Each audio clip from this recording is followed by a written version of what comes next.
Hello बच्चों, कैसे हैं आप सब लोग। आज हम शुरू करने जा रहे हैं पाठ 11 अविकारी शब्द। क्या कहता है पाठ? अविकारी शब्द क्या है, अविकारी शब्द के कितने प्रकार हैं। आइए पाठ पढ़कर अविकारी शब्दों के बारे में जानकारी प्राप्त करते हैं। आओ चर्चा करें। अविकारी शब्द के विभिन्न प्रकार के बारे में मित्रों से चर्चा कीजिए। बच्चों, शब्द शीर्षक अध्याय में हमने पढ़ा कि संज्ञा, सर्वनाम, विशेषण और क्रिया विकारी शब्द हैं। क्रिया विशेषण समुच्चय बोधक, संबंध बोधक और विस्मय आदि बोधक अविकारी शब्द हैं। अविकारी शब्दों के रूप में कोई परिवर्तन नहीं आता, इन्हें अव्यय भी कहते हैं। इस अध्याय में हम अविकारी शब्दों के बारे में पढ़ेंगे। अविकारी शब्द 4 प्रकार के होते हैं।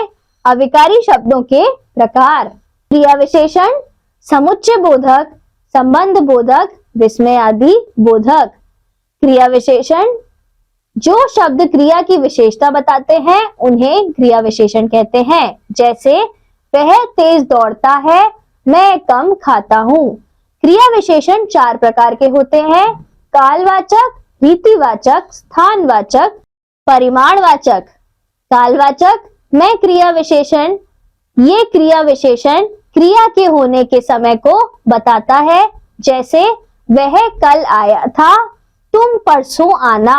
स्थानवाचक ये क्रिया विशेषण क्रिया के होने का स्थान बताता है। जैसे वह ऊपर बैठा है, साथी पेड़ पर सोया है।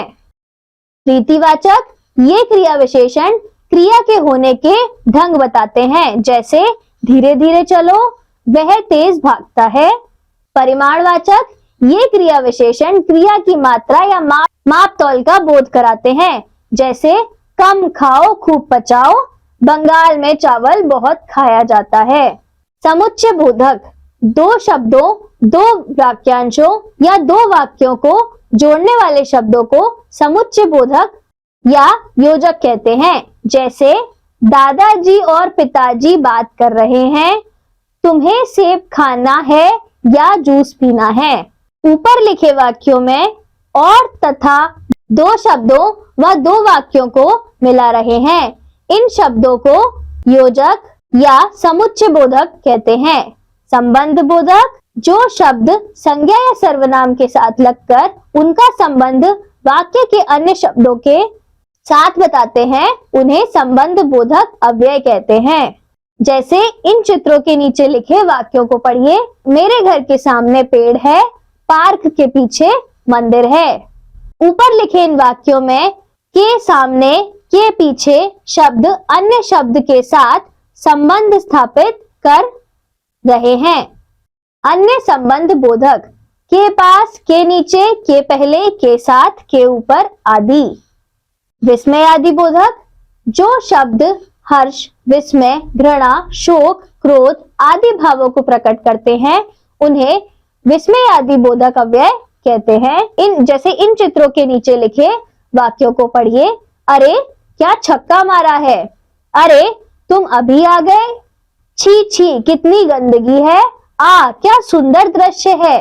ऊपर लिखे वाक्यों में कहे गए अरे, छी, आहा शब्द प्रसन्नता, आश्चर्य, घृणा तथा हर्ष के भाव प्रकट कर रहे हैं।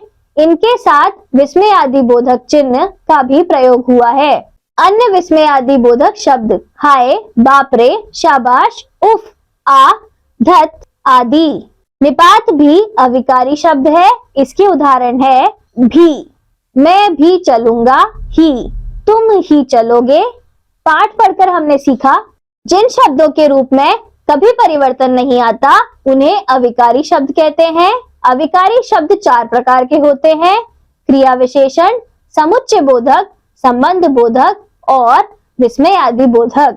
विस्मय आदि बोधक शब्दों के साथ विस्मय आदि बोधक चिन्ह लगाया जाता है। धन्यवाद बच्चों, अब हम मिलेंगे अगली कक्षा में।